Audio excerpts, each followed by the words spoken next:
Si Isaiah nagingong, ang imong mga anak magadto. Si Hezekiah nagtubag, okay na. Basta lang aduna ko'y kalinaw sa akong kinabuhi. Wa ko'y lawat unsay may tabo human sa akong kamatayon. That's what he said. Diba? Is that what we just heard? That's what we just read. He said, as long as I have peace today, I don't care about the future. I don't care about my kids. You know, daghang Christian parents maghimo sa priyo nga sayo.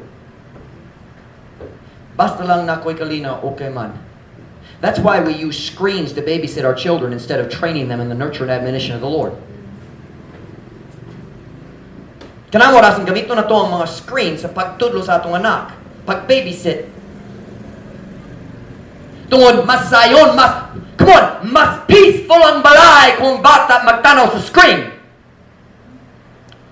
Pero kinsang muantos ang anak nga bumutubo nga walay batasan.